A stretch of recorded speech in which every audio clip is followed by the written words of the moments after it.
20e péché, l'hypocrisie.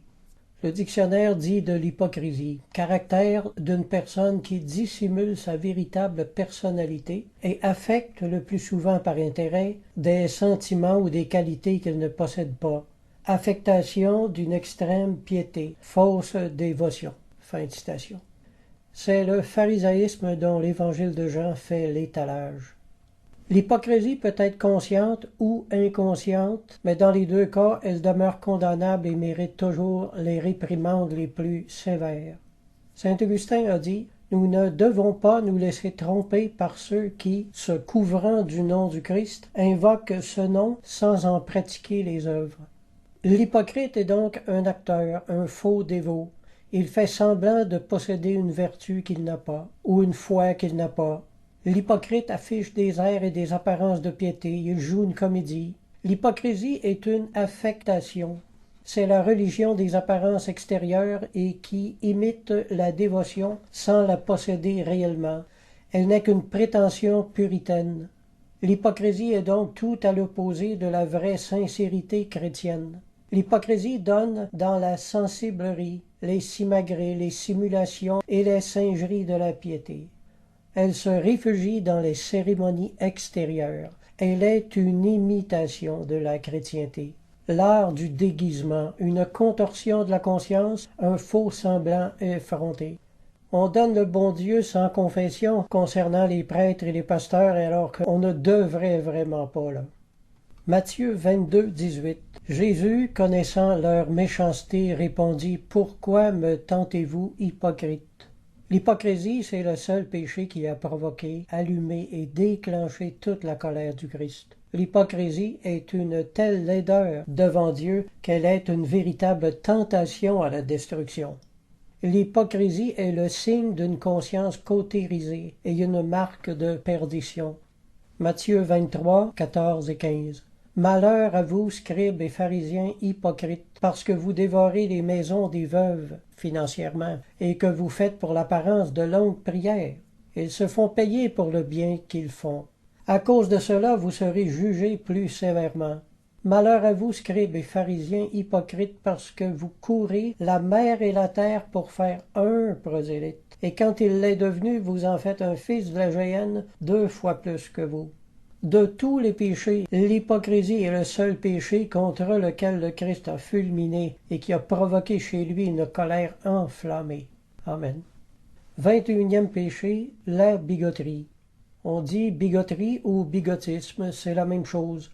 Le dictionnaire dit du bigotisme, caractère d'une institution qui reflète la mauvaise foi des personnes qui en sont à l'origine ou qui l'approuvent. Caractère qui tend à masquer la réalité, dont la dévotion étroite se fourvoie dans des manifestations formelles. Matthieu 23, 25. Malheur à vous, scribes et pharisiens hypocrites, parce que vous nettoyez le dehors de la coupe et du plat, et qu'au-dedans ils sont pleins de rapine et d'intempérance. Un hypocrite doublé d'un zèle extraordinaire, mais qui a le cœur rempli de méchanceté. On pourrait dire que le bigot est un hypocrite au carré, un hypocrite doublé d'un zèle extraordinaire, mais qui a le cœur rempli de méchanceté. Un certain proverbe dit ceci, « De vieux serpents sont blottis dans le creux de bien des mains jointes. » 22e péché, la duplicité. Jésus a parlé de la simplicité en ces termes. Il dit, « Soyez simples comme des colombes. » La colombe est le symbole de la pureté de l'esprit, de la pureté d'intention, de la pureté des mains et du cœur surtout. Personne simple à l'esprit simple, c'est-à-dire agissant sans malice. La simplicité chrétienne, c'est avoir été purifié de la duplicité et du mensonge. Le dictionnaire dit de la duplicité, caractère de l'être qui adopte un comportement différent de ses pensées profondes en vue de tromper par dissimulation. Les synonymes de duplicité sont les suivants. Dissimulation d'intention, double jeu, fausseté, faux semblant, fourberie, sournoiserie et tromperie. La duplicité est à l'opposé de la simplicité de la foi chrétienne. Cette simplicité enseigne de ne pas mélanger le Christ avec d'autres influences. Quand je mets la main sur un livre et que je vois que l'auteur cite Voltaire, Camus et d'autres auteurs athées au lieu de citer les Écritures ou les pères de l'Église, je sais que je suis devant un cœur double, car son autel brûle de plusieurs feux étrangers. C'est également poser de bons gestes, mais avec des motivations impures. On pense au baiser de Judas, par exemple, un baiser qui simule une grande affection, mais avec la trahison dans le cœur.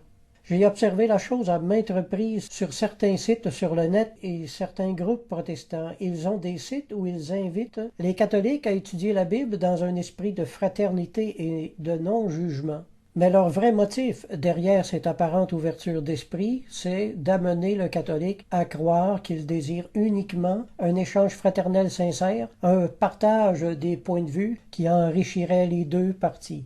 Alors qu'en réalité, le but qu'ils poursuivent, c'est de confondre le catholique et de lui prouver qu'il est dans l'erreur et la perdition, profiter de sa naïveté, l'arracher de son Église et l'amener dans leur secte. Le but véritable n'était pas les échanges fraternels, mais de l'arracher à son Église et de l'endoctriner.